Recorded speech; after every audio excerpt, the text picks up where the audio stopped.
Hello guys! Welcome back to my channel. Isa na namang Chinese recipe ang aking ibabahagi at ito yung Chinese pork adobo.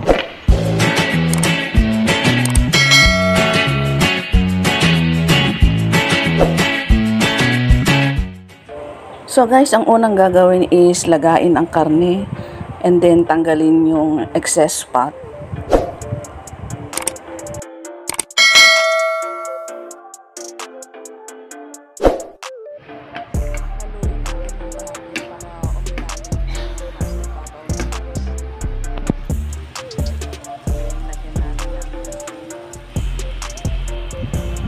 Then, i-check natin kung malambot na itong baboy. Maglaga tayo guys ng itlog, then tanggalin yung balat. Saka natin iprito itong nilagang karne. Pag natostan na itong karne, ayan ganyan, pwede na natin siyang gawan ng sauce. Lagyan natin ng toyo.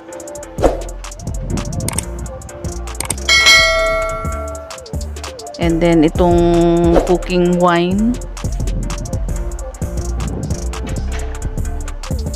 Then itong pork broth. Lagyan din natin siya ng asin. Ayan, konti lang nilagay ko at kanina nilagyan ko na ng asin nung nilalaga pa lang. Saka itong rock brown sugar.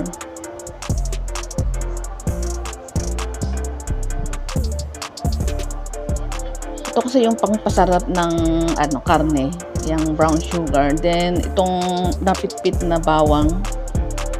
Mas masarap pag madaming bawang guys, napitpit. Then itong Italian herbs, parang paminta ito. Kung wala kayong Italian herbs, pwede na rin yung paminta.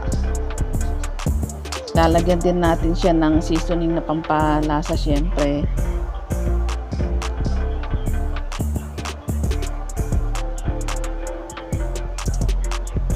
And then hot sauce. Ito yung the best na pampasarap ng ating Chinese adobo guys. Ayan, nasa sa inyo na kung gaano karami yung hot sauce na ilalagay nyo. At itong aking mga amo kasi guys, ayaw nila ng masyadong maanghang. Then, ilagay na natin yung nilagang itlog. Then, saka natin ipailalim yung nilagang itlog guys.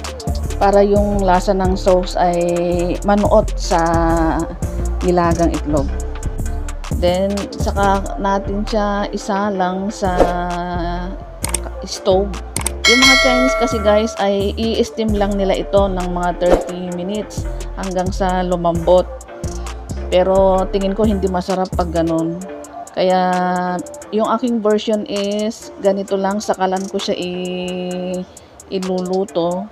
Then saka ko siya patutuyuin hanggang sa manuot yung lasa ng sauce sa karne at saka itlog. At the best talaga ang lasa nito guys. Ang sarap ng pagkaanghang. So, try nyo din.